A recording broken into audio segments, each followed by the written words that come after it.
Hey guys, welcome to the CO visit. Colin here. I hope everyone's doing well on this Wednesday. We're in the month of July now. Time flies, doesn't it? How's your day going? How's your week going? Well, before I get started with this video, I just wanted to send a very special shout out to XJW Danny. Thank you for your videos, and particularly thank you for opening up and telling your personal story. I think it's pretty safe to say that we're all riveted to our seats, listening to it, and looking forward to the following parts. It's not easy. It's not easy opening up about these things. And if anybody was wondering, of course, I've got my trusty coffee right here.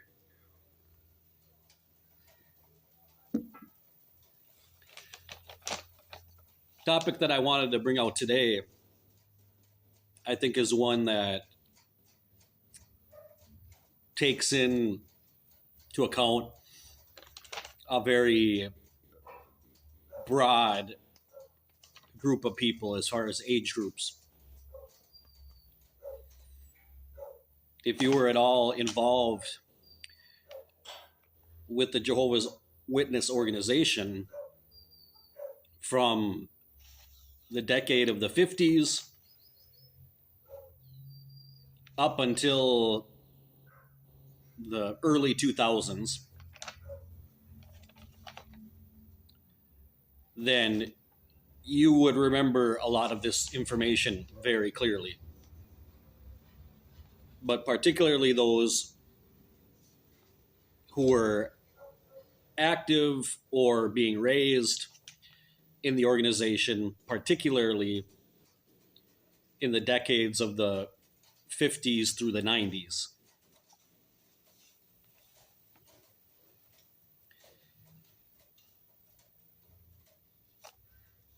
The vocabulary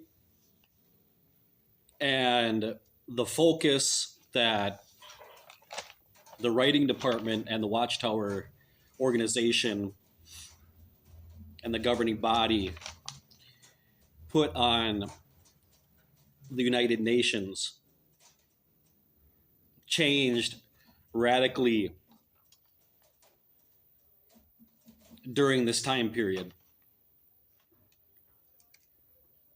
And as I mentioned, any of you that were witnesses during any of those decades, that 50-year spans, which takes in 3 or 4 generations of people, then I don't have to give much preamble. I don't have to give much of an explanation. But to those of you who are watching this, just as a reference, if you need some background, I'm not going to go through all of this because I don't want this to be a 2-hour video. If you're not up to par on the classic view of what the United Nations meant, if you were one of Jehovah's Witnesses during that time, you can go to the Watchtower 1962, December 1st, starting on page 73. I'll read that one more time. Watchtower 1962, December 1st, page 73, and forward. And it gives all the explanation and supposed prophecy and all about the book of Daniel and chapters 13 and 17 of Revelation, and you can get yourself up to speed on that. But the majority of us, if you're watching this video, if you're an active witness, if you're an ex-witness during any of those decades, then you already know what's going on, right? The issue with the UN produced what I would say is probably one of Watchtower's most memorable illustrations. One of those illustrations that traumatized several generations of young witnesses. And that was their representation, their illustration of the scarlet-colored wild beast, which is mentioned in several chapters of Revelation, mainly 13 and 17. The wild beast with 7 heads, and the one that is being ridden by a scarlet prostitute, scarlet-clad prostitute with a chalice of wine.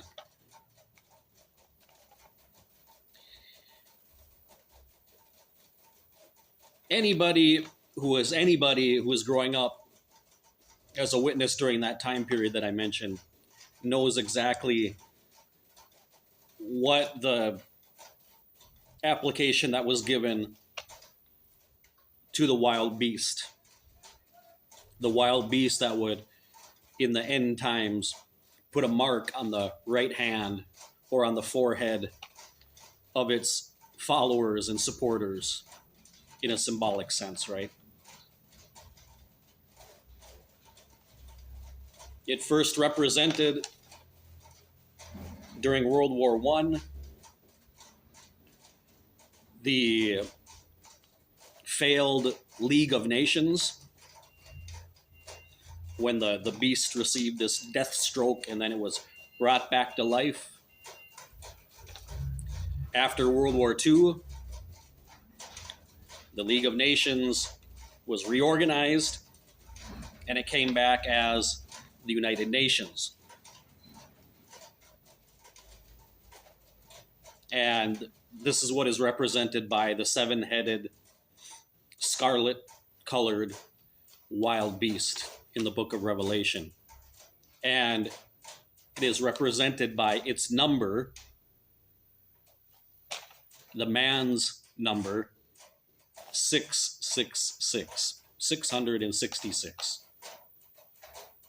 6 in the Bible representing anything that is imperfect, anything that is earthly man. So 6 3 times, thrice times 6 is a maximum expression of this grotesque imperfection. And in the end, it's really the work of Satan, right? This world, according to them, is in Satan's grip. He is in control. He has the power over this world, and so does he have of the political system, the countries and their leaders. So the scarlet-colored beast, which represents this organization, this political organization that is given life by its member nations and given authority, is practically the throne of Satan. It's his chessboard.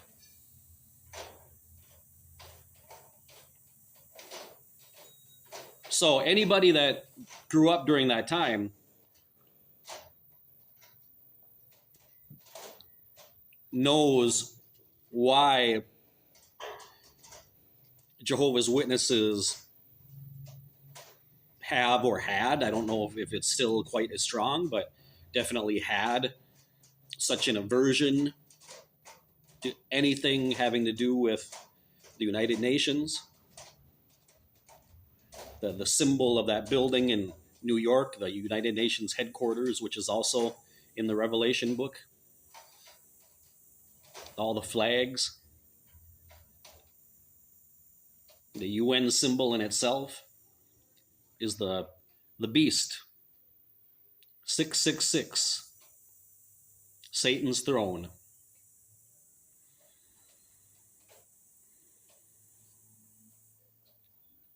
And so something as simple as, for example, casting a vote, voting in an election,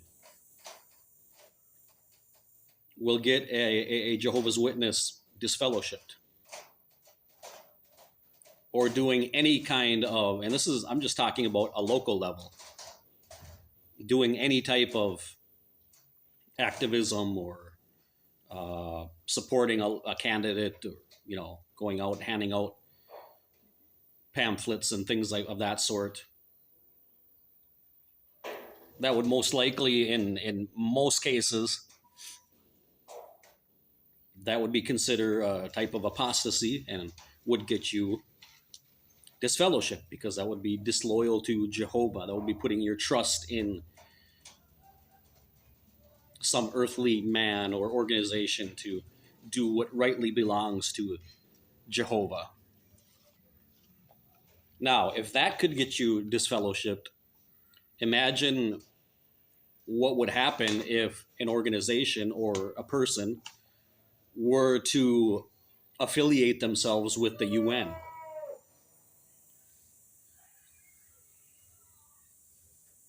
What would that mean? If something is as simple as voting on a local level, or doing any type of support work for a political candidate, would mean disfellowshipping, would mean you're an apostate. What would it mean if your organization or you as an individual were to affiliate yourself with the actual United Nations? Well, that would be inexcusable, right? According to the governing body, according to the Watchtower Society, inexcusable. That's the beast. That's the representation of Satan's political system in opposition to Jehovah. That they are going to bring peace. They are going to fix all the world's problems, which that is only for Jehovah to do. They are taking that away from his sovereignty, placing themselves in the rightful place of Jehovah. Not only would that be something, you know, an apostasy, any type of support given, any type of affiliation to the UN itself would be receiving the mark of the beast. This is what the Watchtower has to say in a Questions from Readers in 1986. This is in a Watchtower from 1986, Questions from the Readers. The scarlet-colored wild beast and its mark. Likewise, those having the mark of the beast proclaim their servitude to the beast.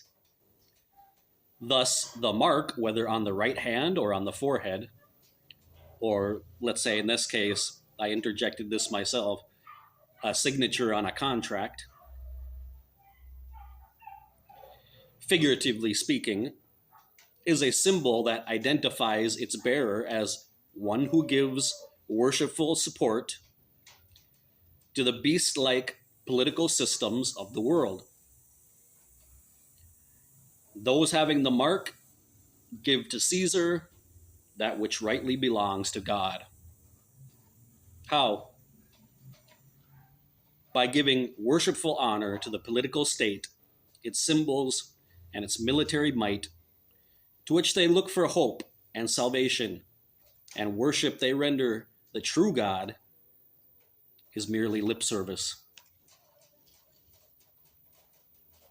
Now, you can find that information online. It's in the public domain. It's in public records of during the decade of the 90s, I believe specifically 1992, the Watchtower Bible and Tract Society affiliated itself with the United Nations,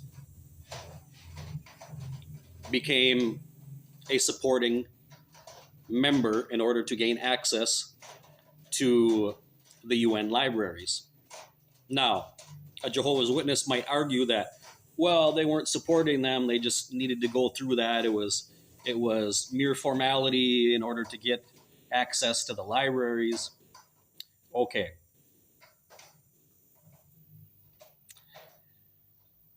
That's why you need to read about what affiliation means with the UN. Okay. Any affiliation with the UN on any level, whether it's to become a member nation or whether you're an organization looking for access to one of its dependencies, a library, whatever that might be, your organization has to sign a contract. In that contract, you become a supporting member,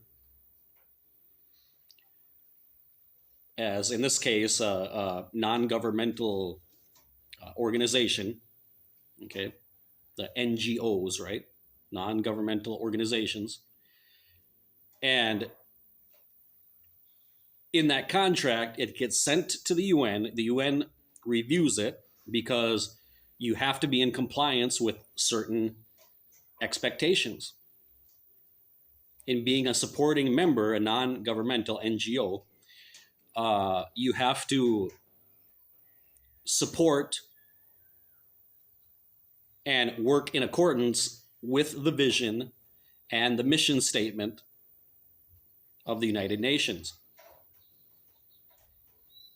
You must do activities that go along with that mission and vision. You have to pay dues and donate to the United Nations and their programs. So there is no just, oh, we just needed permission so that we can use your... No, you're going to use our resources. You have to do this, this, and this. You are a member. You must support the United Nations.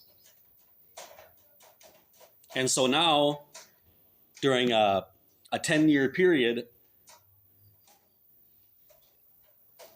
the very organization, the Watchtower Bible and Tract Society, that during that exact same decade was studying in its kingdom halls, in its book study groups, the Red Revelation book, its climax at hand, where they were labeling this very organization that they were now affiliated with as a supporting member as this terrible satanic beast with 7 heads prophesied in the book of Revelation. That neither the organization of Jehovah's Witness nor any individual Jehovah's Witness would ever have any dealings with on any level whatsoever, because that would be akin to receiving the mark of the beast. Well, my friends, my active witnesses that are out there, POMIs that are out there, PMOs that are out there, if you wonder why, I mean, according to, if we look at this from the optic of the Jehovah's Witness doctrine, if you wonder why after the 2000s and forward, things started to change so much in the organization. And then with the growth of the internet and then social media, especially around the mid 2000s,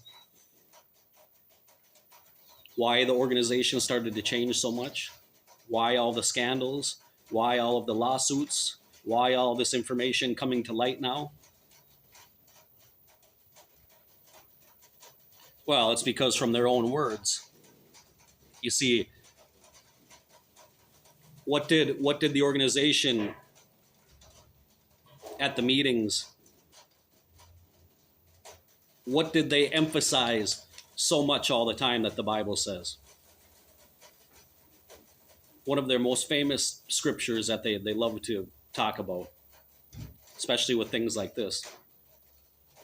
You cannot eat at Jehovah's table and the table of demons. You cannot serve two masters. You're either one or you're the other. And if you belong to one, but then you go and affiliate yourself with the other one, you betrayed the other one, right? So if the Watchtower Society claimed to be serving Jehovah, and yet for 10 years they affiliated themselves with what they claimed was Bible prophecy, this was from Jehovah, it was completely accurate, no question about it. The UN is the representation of the wild beast in the book of Revelation.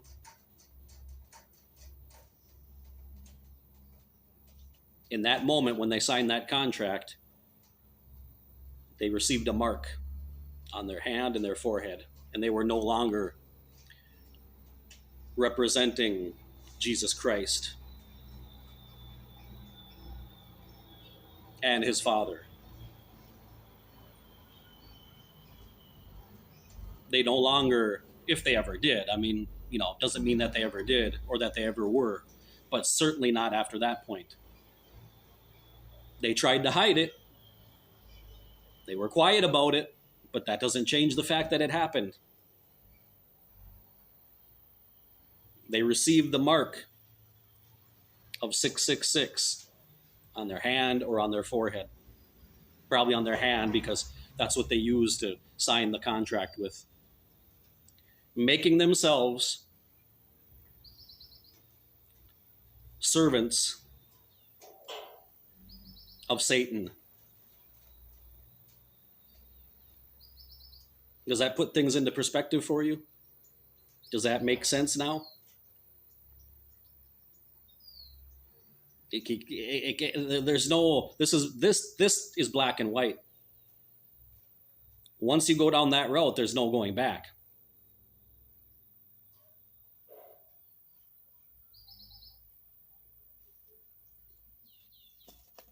So I hope this information resonates with many of you out there. I hope it's something you can reflect on, introspect on, and accept the truth about what this means and why an organization like the Watchtower Bible and Tract Society and the Christian Congregation of Jehovah's Witnesses and all their other legal entities is just one more manifestation of Satan's system. Well, if you're still here at this point, thank you very much for watching. You're the real ones. I hope you're all blessed, and I'll see you in the next CO visit. Thanks for watching.